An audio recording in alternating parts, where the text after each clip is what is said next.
Happy Greg Cody Tuesday. He is here. He's ready to go. He brought a top secret show and tell item that's wrapped in all sorts of secret papers. Yeah. At the end of the show on ESPN2, he does a show and tell with the kids, something from his garage, or what were you calling it before the show, Guillermo?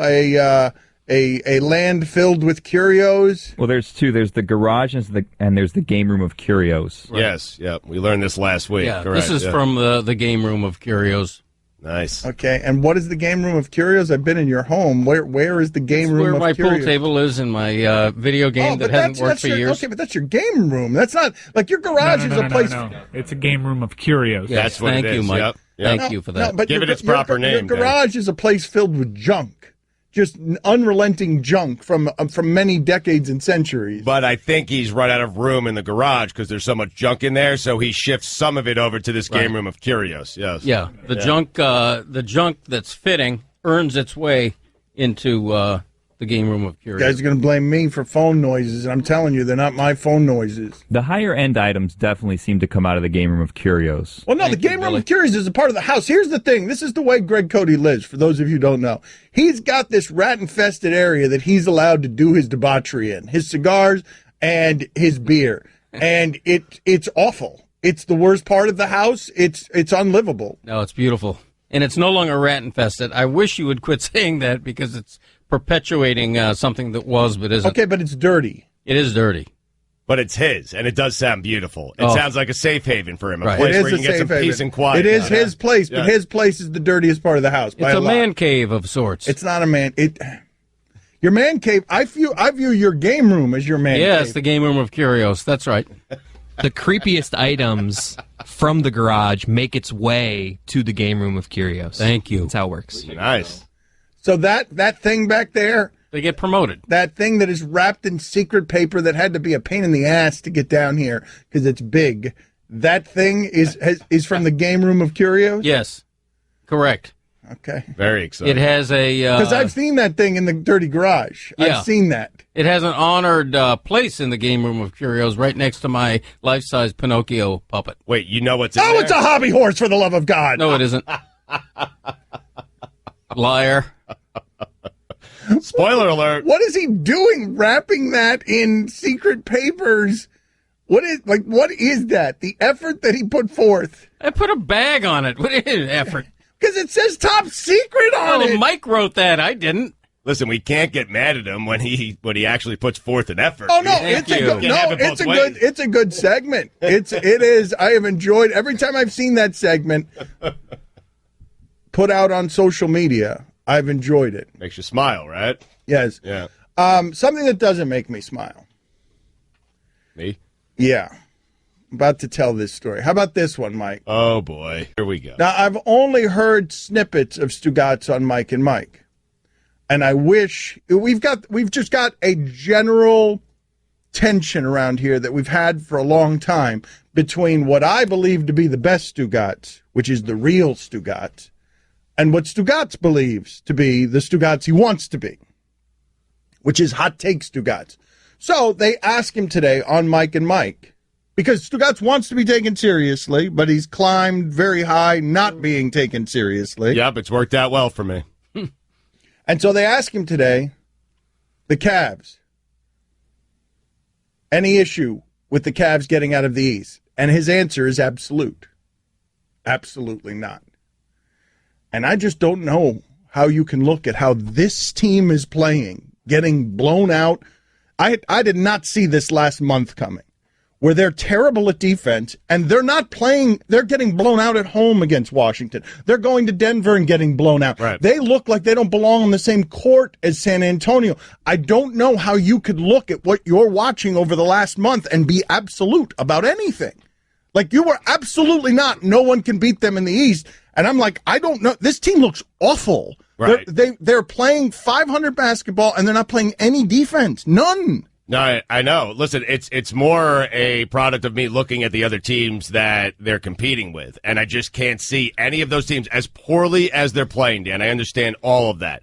I'd like to think when the playoffs come around that the intensity is going to get ratcheted up and they're going to be a better defensive team. I could be wrong, but I think the effort level will be. I'm just talking about being absolute. Right. Like, of course, everyone thinks that no one will challenge them in the East, but I don't see how it is that you can see the last 6 weeks of basketball that they've been playing and not be like, what the hell's wrong with that team? Well, that team, it's the way they're losing. It's not just that they're 500. It's that they're losing, allowing 130 points a game where they're not even in games at any point. Well, should I judge the team? They're all fair points. I'm not saying they're not. Should I judge the team by the last 6 weeks or judge the team by what I've seen the last 2.5 years or judge LeBron by what I've seen his entire career, which is every year he makes it to the finals? I know, but eventually you're going to be wrong on that.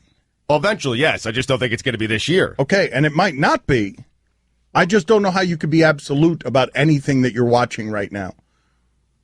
I mean, Dan, they go out there, regardless of how they're playing right now, it's Kyrie, it's LeBron, it's Kevin Love, and the teams they're facing don't have that. They just don't. They don't have. They have 3 Agreed. superstars. The other teams have one. But what? I guess the way that I would ask you the question is this: what needs to happen for you to question it? If they went in as a 6 seed, a 7 seed, an 8 seed, like what would I have to do? Because they're playing right now over the last 6 weeks, like one of the worst teams in the sport. They are. So what would I have to make it for you to have that? Because I believe that the fact that they've already won is something that will make you entrenched on this position, and you will simply stay here. No new information will arrive that will make you believe that they can be vulnerable until they've actually lost, and then you'll be surprised by it. And what you'd be surprised by is that you didn't see it when it was fairly obvious versus I didn't see it when they were in it, when it was happening. I guess an injury to LeBron is the only thing. So that's the only thing? Yeah, like I'm not absolute about this year.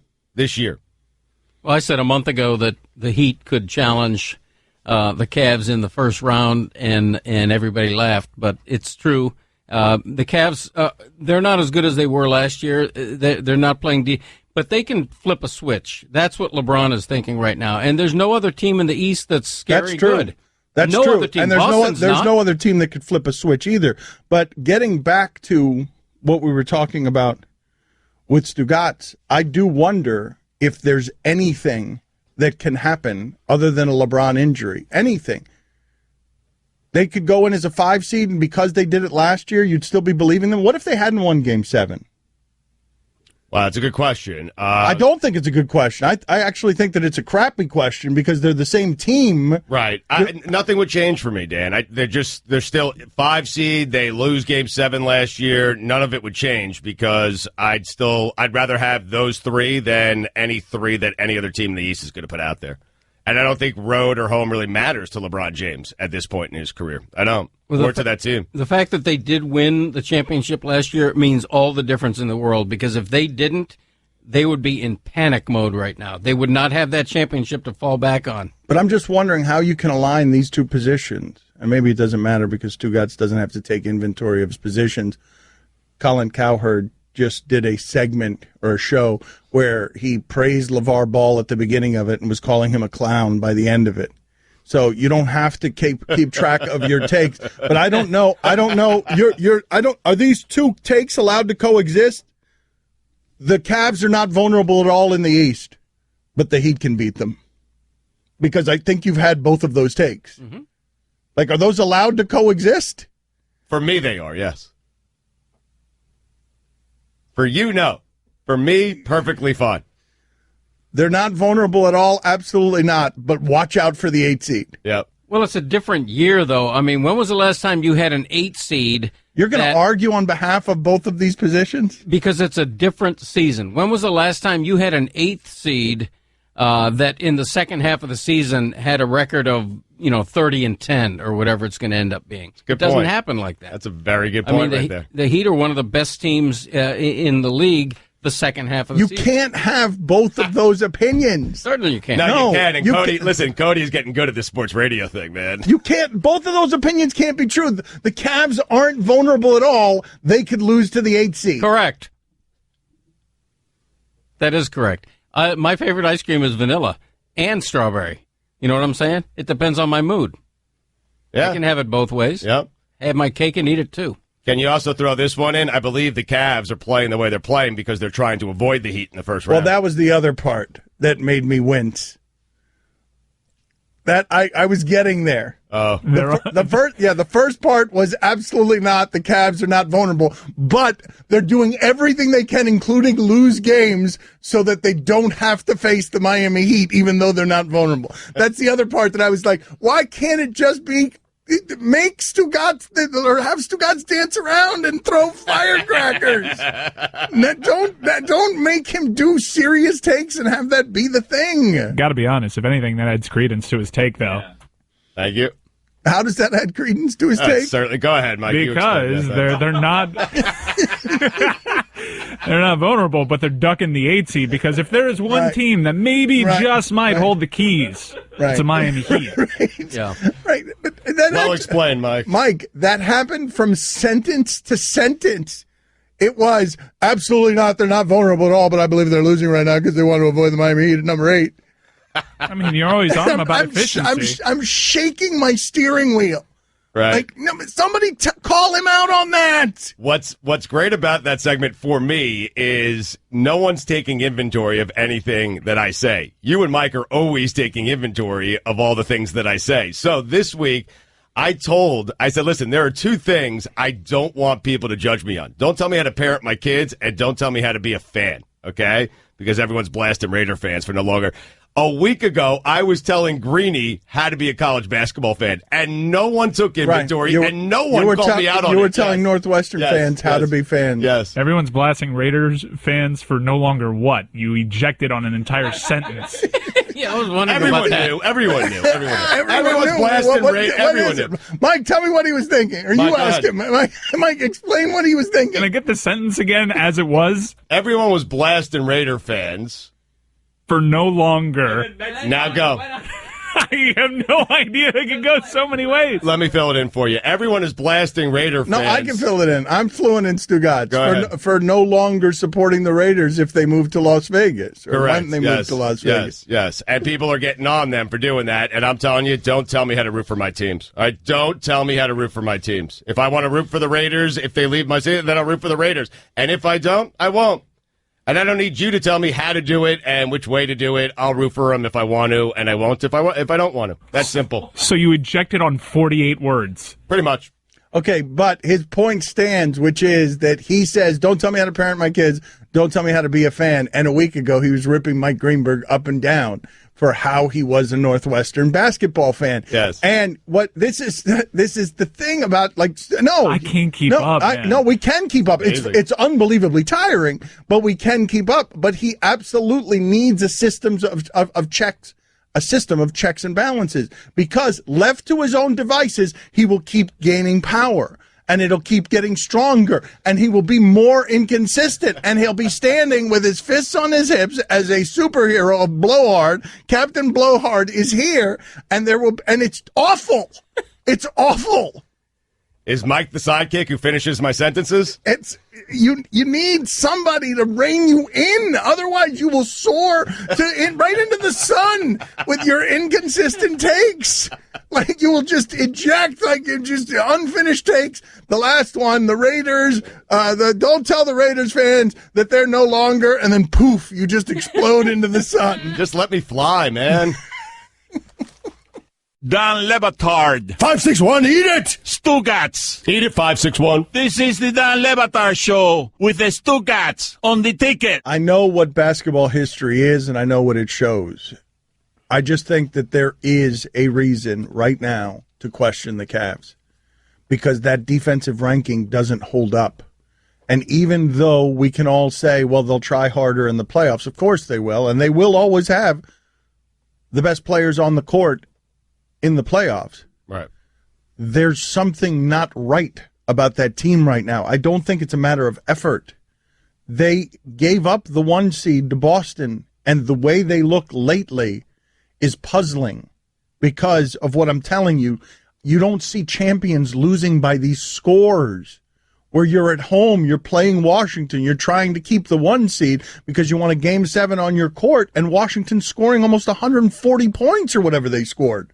130 points. You're not coming close to stopping them and losing by double digits. They're odd losses.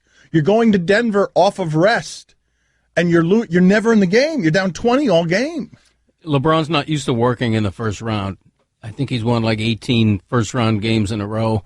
And now he's looking at the prospect of playing a Miami team where he thinks it could be a struggle. I mean, that could be a 6-game series. It is, to your point, Dan, it's kind of jarring, right? It's odd, because I was on the phone with my friend last night, and I happened to be on the computer at the same time, and at the time I had checked the score of the Cavs game, they were down 60-38.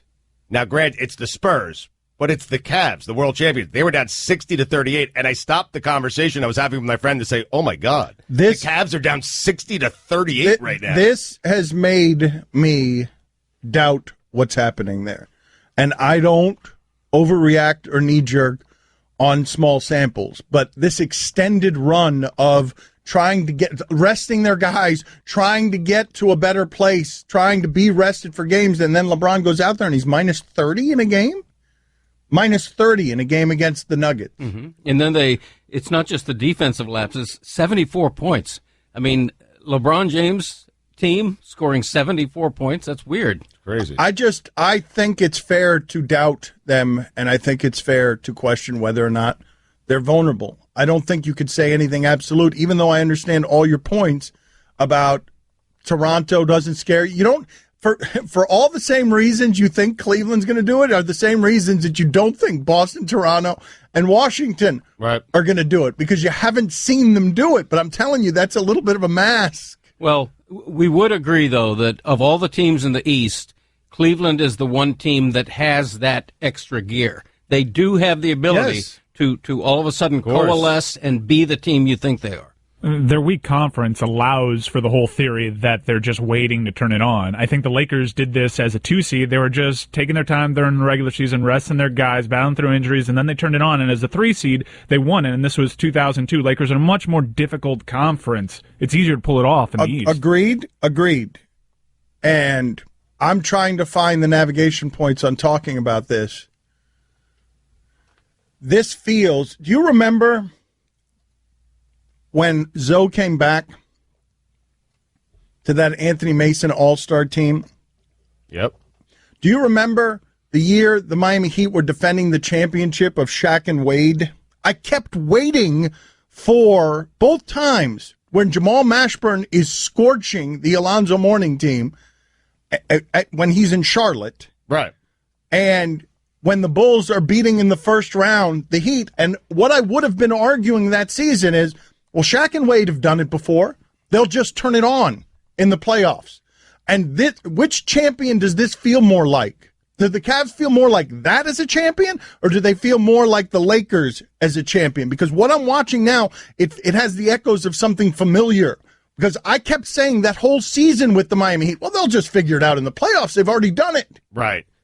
I mean, listen, if I thought there was a team, if I could find a team that would challenge them in the East, I'd agree with you. It's really not about them. It's about the other teams they're going to face. But that was Luau Deng. Like, that wasn't a good team that they lost to in the playoffs. That was the Bulls team of Luau Deng. The 2007 Miami Heat got swept by a 5-seed Chicago Bulls. Yep. Swept. Right. That was with Wade. Yes, he battled through injuries that year, but that was a year after we were comparing him to Michael Jordan. But you had a bunch of guys right on that team, like an older Shaq and an older Shaq, but they were the 4-seed. They started to figure out their rhythm towards the end of the season. That was a shocking sweep. What I'm saying, Stugotz, when you say older Shaq, you don't realize that LeBron is older until it's too late.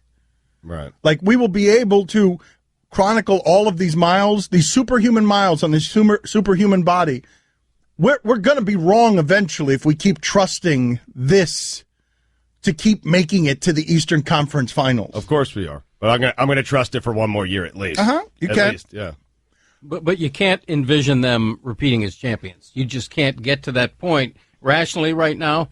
They may be the fourth, fifth best team wait in a the minute. league. No, wait a minute. Can. If you believe that they can get out of the East, it's not a big leap. If you believe that they're not vulnerable at all in the East, then you have to, because that you just saw. Mm-hmm. That you just saw them beat Golden State. I mean, Greg's not wrong by saying they look like maybe the 4th best team in the league, and that's fine. They only got to beat one of the top 3 remaining. They don't got to go through that gauntlet in the West. Yeah, Greg, if they get to the finals, I could see them winning the finals again. Can you? You just don't know about the health of Kevin Durant. There's a lot of factors there. And if they get to the finals, I mean, I have to see how they're playing going into the finals, but it's not, to me, it's not far-fetched. I think they can win the championship. But what we saw last night, I don't know that was an aberration. right? I mean, San Antonio may be the best team in the league. No, the Nets have won more games over the last month than the Cavs.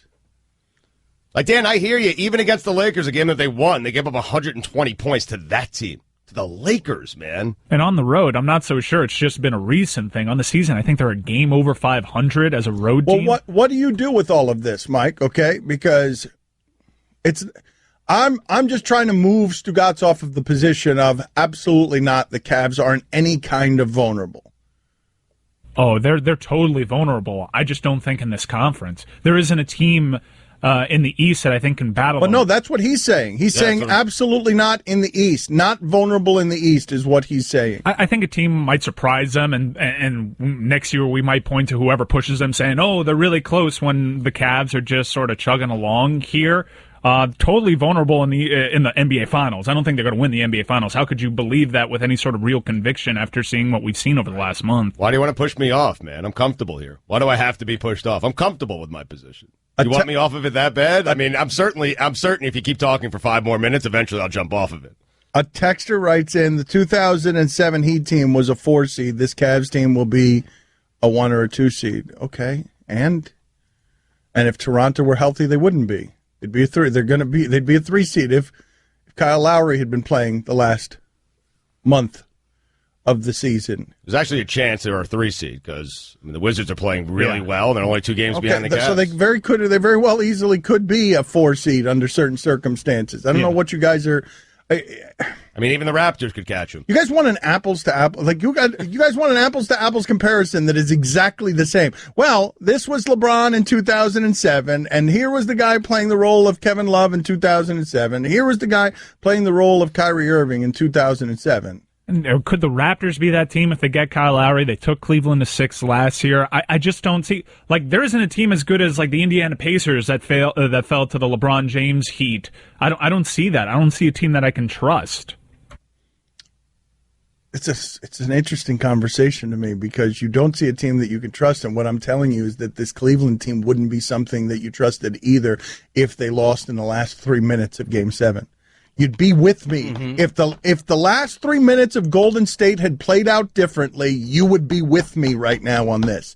You'd be like, absolutely, there's something wrong with that team. But because you've seen it, it buys you so much, man. Well, we'd be talking about it. I think you're right about that. If Kyrie Irving misses that shot and Golden State makes one shot, you guys would all be on my side. It's a ridiculous thing to do. It is.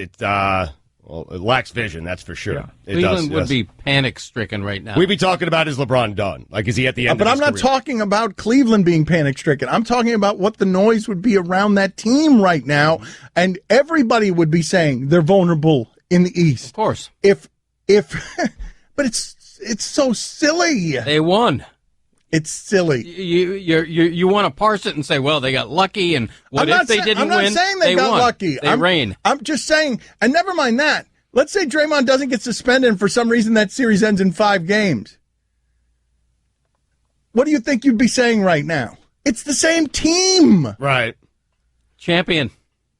We've seen this before, though, right? There's teams that, the Rockets did this, right? As a 6 seed, they ran through the West. Yeah, but this is the thing that you can't be doing in this sport. You can't point to the outliers and tell me that this is the reason that it's going to happen, because that Rockets team is what I was pointing out when the Heat were a 4 seed with Shaq and Wade coming into the playoffs. It's the one time that's happened, is the Rocket team that was hurt all year and went into the playoffs as whatever it was, a 5 or a 6 seed, the year that Michael Jordan wasn't in the league. They had 47 wins, right? It was their second championship in 2 years. They had 47 wins. They went in as a 6 seed in the Western Conference, and they beat the top 3 seeds in the conference to get to the NBA Finals. In the history of the NBA, there's only been 2 times a team 4 seed or below has won an NBA title. 1969 Boston Celtics and 1995 Houston Rockets. Outside of that, it's mainly 1s and 2s and a handful of 3s. Seems like history's on my side here. Stugotz is the king of that argument. Grab the one thing in the history of time that happened that sort of replicates it and wave that around maniacally as the reason that it can happen this year. And really, this is funny. Listen to what I'm about to say, because this is amusing. The reason you guys actually, those of you who do not believe that the Cavs are vulnerable, the reason you don't believe they're vulnerable is because they have LeBron James, who you've been questioning for a decade plus on how clutch he is. It's also the optics of, okay, 4-foot Isaiah Thomas, like they're just going to put LeBron on him and he's going to go away. Right. I can't see John Wall playing in the NBA Finals. I can't see Isaiah Thomas going up against the Warriors in the NBA Finals. I certainly can't see DeMar DeRozan doing it. I just find funny the idea that we're in the place now. You know who I trust most? LeBron James. That's who I trust. In the East, why wouldn't you? No, but Well, can it be you don't trust anyone else in the East? I mean, it can be that as well, but I don't think that's what's happening here. No, it's I the think block. it's Bron. I mean, that's funny. You got to admit that the idea of that is funny, where you've been questioning this guy's mental fortitude for a decade. Now he's the one you trust. Of course, 3-time champion. Mm-hmm. Yeah. That block on Iguodala, man. Yeah. Can't believe it. It's answered all the questions, Dan. You don't have to take this business is such nonsense. That's why I love it. It's such nonsense. It's just Stugotz spitting gibberish all the time. He is LeVar Ball while lamenting the existence of LeVar Ball. Greg Cody is LeVar Ball while writing newspaper columns about LeVar Ball as a loud clown. Loud clown. I love that phrase, by the way. Loud clown. Almost rhymes. Not quite. I'll give you a great example of me being LeVar Ball. I questioned yesterday what he was doing to his high school team, to his kids' high school team, questioning the coaching strategies, all that. I went to my daughter's lacrosse game last night, and I was sitting in the stands blasting their head coach because of her strategy. To all the parents, just blasting her. It doesn't rhyme. Loud clown doesn't almost rhyme. I think it almost rhymes. Loud clown. Yeah, perfect. Yeah, perfect rhyme. Put it on the poll. Thank you. Loud clown. Loud clown. Put it on the poll, Guillermo. Does loud clown almost rhyme? It does. In fact, the Doesn't more I even say it, almost. the more it Doesn't rhymes. even forget almost. That's a total rhyme. Yeah. Perfect. Thanks, Mike. Yep. Loud clown. Loud clown. Yeah, Yeah. it's a rhyme. You're listening to Love Advice with Leanne. Caller, you're on the air. Hi, Leanne. Longtime listener, first-time caller. Why, in your professional opinion, do you never take my calls off the air? Is this Carl? Yep, it's Carl. I mean, we had a few dates. Everything was great. I thought, Well, you know, when you switch to Geico, you could save a lot of money on car insurance. okay, awesome. You should call them. I will. Geico, because saving 15% or more on car insurance is always a great answer. Dan Le Batard. This is what I get. LeBron, misspelled. LeBron, genius. ROFLMAO. So this guy's rolling on the floor while his ass falls off from laughter. That's got to hurt. Stugotz. You actually think LeBron is a genius? Do you know what a genius is? It's not being born genetically gifted with height, speed, and strength. It actually has nothing to do with those things. Now, this guy thinks he's coming and explaining something to me. Well, of course he does. This assless guy is getting off of the ground to explain to me what a genius is. This is the Dan Le Batard Show with the Stugotz on the ticket. Texture writes in, Dan, it is a legitimate vowel rhyme, an example of assonance, the relatively close juxtaposition of the same or similar vowel sounds, but with different end consonants in a line or passage, as in the words date and fade. Thank you. Guillermo, put it on the poll. Do date and fade rhyme? Yes or no? Because loud and clown do not rhyme. Oh, come on. Loud clown, man. Loud clown. And if you're pointing out that it's assonance, you, sir, are the first word in assonance, which would make you an as. Because the first word's not. Never mind. You should have gone syllable there. You would have got him. Yeah. Actually, the first word is a. The first word is not as. Yeah, you That's a got to good go point, syllable. yeah. Syllable. You're an A. You're an A. You're an A, assonance guy. Date and fade don't rhyme. Certainly not as much as loud and clown do. Yeah, loud and clown are right on. I love that Greg Cody felt the need to write a column about LeVar Ball. I love that Greg Cody had to thunder in to call. You had to go to the canyon Yeah. and yell in a way that echoed the thing that others were yelling. Right. Well, every idea can't be unique. Every once in a while, I'll tackle a subject that has been discussed elsewhere. I'm not saying the subject is something that's tired. I'm saying calling him a loud clown is something that's tired. Yeah. That's exactly why you're writing about him. Uh-huh. Because that's why he's some dude's dad. Right. Like the only reason he's anywhere in our consciousness is because he's a loud clown. Mm-hmm. And I love the idea that we have to scare loud clowns out of the playground. Get out of here! Get out of here, loud clown! You don't want clowns on the playground. That's pretty creepy. Right. No, he's a creepy loud clown. It's like a begging dog or something. Or like, hey, get out of here! Right. Get away from my garbage cans. Yeah. We should be encouraging clowns, though, right? I would think so, given the line of work that we have. Well, but you can be amused by the loud clown and tell him to get away at the same time. Oh, but there's some hand-wringing going on with the loud clown right now. There's some hand-wringing. The loud clown brings it on himself. Yeah, no, we don't have to wring our hands about the moral decay of parenting. Because I've gotten so many people writing in, your network is rewarding bad parenting. And we ain't in the business of parenting. I'd say we're closer to the business of loud clowns than we are to the business of parenting. Yep. I don't even think it's bad parenting, to be honest with you. When he first got in trouble for comparing his son, saying better than Steph Curry, that didn't even bother me because nobody knows his son like he does. And if his son needs that encouragement of being told that by his father, fine. That's great. But when you start going with, I would have beaten Michael Jordan one-on-one and stuff like that, you clown yourself. I don't even care about that. Yesterday was the first time I felt anything. Like anything in the way of, hey, what are you doing? When he was on First Take with his son, and no one wanted to talk to his son. Everyone wanted to talk to him. It's the first time. His son's not interesting. No, he's not. Yeah, but saying he'd beat Michael Jordan, that's not being a bad dad. That's just being a dad. He's a really good parent. Bill Plaschke has done a lot of stuff on LeVar Ball. This is a guy that's kept his kids out of the AAU culture, which everyone seems to have a problem with. He's been around. By all accounts, he's a really good dad. And just because he's a loudmouth that's embarrassing his kids, that doesn't make him a bad dad. Also, he's in on the joke. Like, half this stuff he's doing it with a smile on his face. He's just a bleep talker. Mm-hmm. And to me, as is often the case in sports,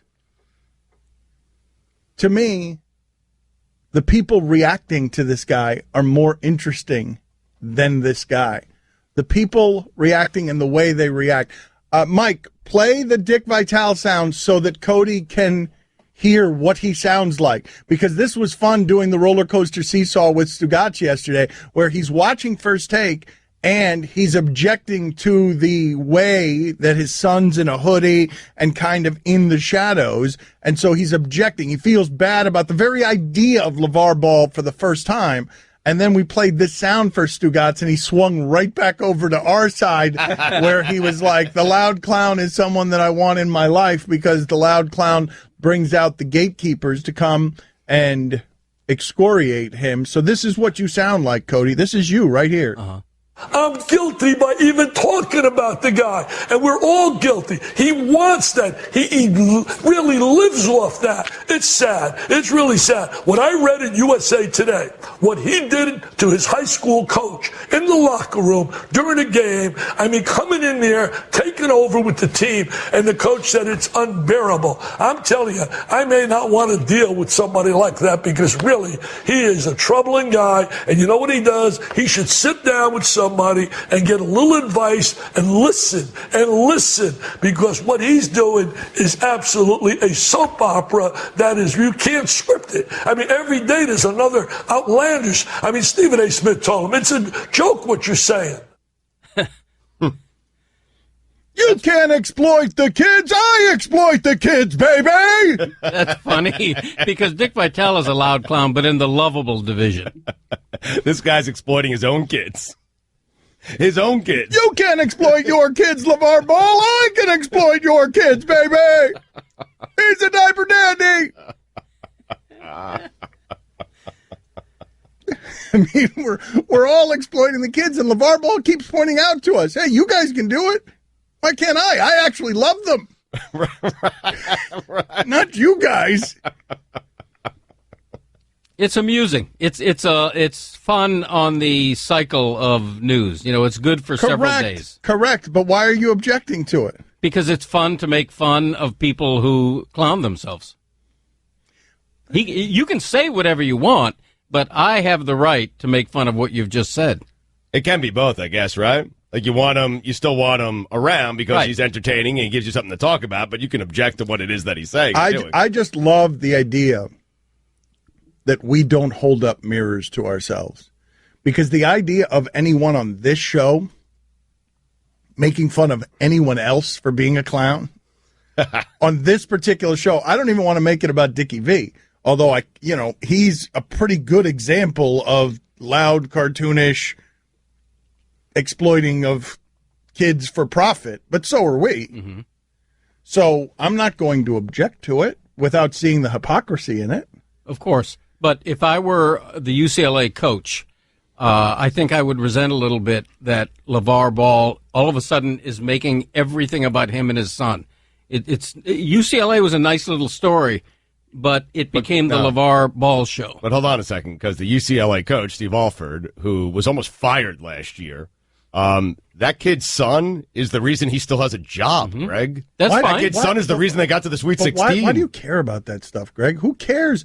You, Greg Cody, how tangentially you watch college basketball, you would have no idea who his son were if it weren't for the way he's behaving. You'd have no idea. Well, I would know him as a high NBA draft pick named Lonzo. Name all the others.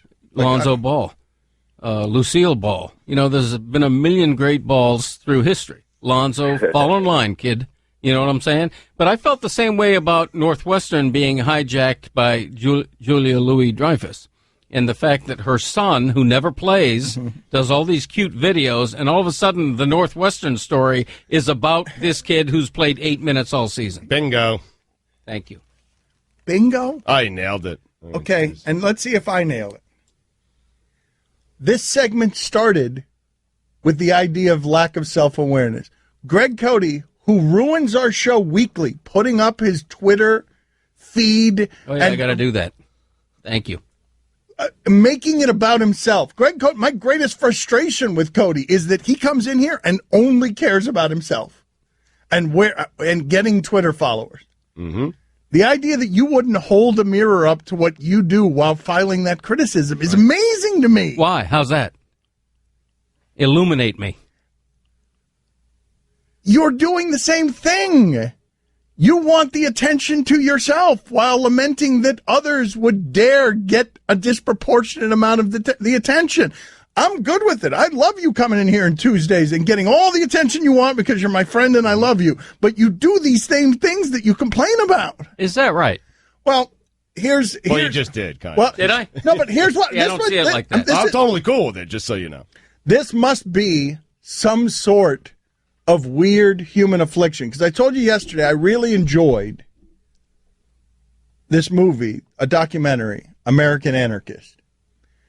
And spoiler alert, it's a documentary, and if you don't want to hear anymore, get out of here now because I'm going to tell you what the ending is.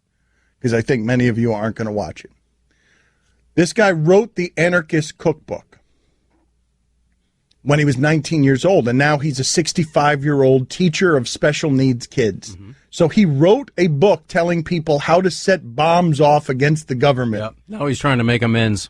And now he is living in a different country, and the documentarians make their way into his life, and they're asking him a lot of questions about where the Anarchist Cookbook has been found.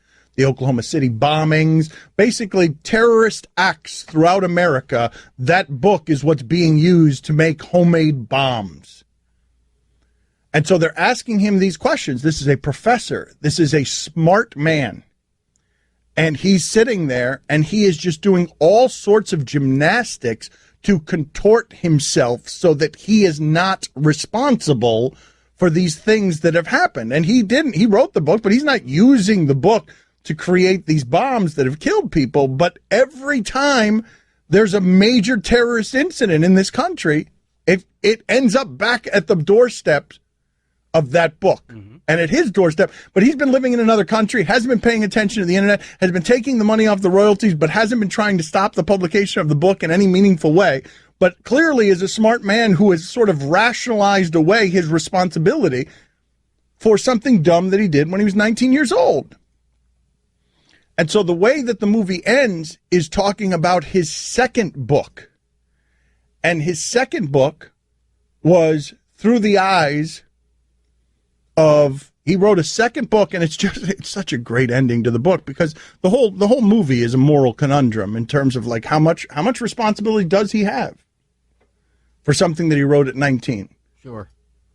Can you guys answer the question? I don't have a good answer. How much responsibility does he have at 65 for something that he wrote when he was a different, angry person at 19 and just, doing some of the things that college kids do when they're ruminating about how the world and the government is not working against them because you're trying to find your voice in college? It's a great moral responsibility that he continues to bear, because he could have dissolved the book. He could have stopped the publishing. No, he couldn't have, though, because the guy bought the rights to the book and he sold it for $10,000. He didn't have to sell the rights to the book. But he never had to do that, is what Greg is saying. Anyway, right? the whole he could have disowned the book. But he did it. But does he have any obligation now to maybe rectify anything that he did? I don't think he has a legal obligation. It's not as if anybody is suing him, but he's got a moral obligation that'll follow him to his grave. He'll be a notorious figure. He has since disavowed the book and wants it taken out of print, but he hasn't done enough. The documentary makes clear that he hasn't done enough to not profit off the book and just extinguish the book or fight for it in any reasonable way. What he's tried to do is run away from the whole thing, escape the whole thing, which I get in your past, how you don't want something from 40 years ago haunting you. Yeah, and now he's doing good works to try to make amends.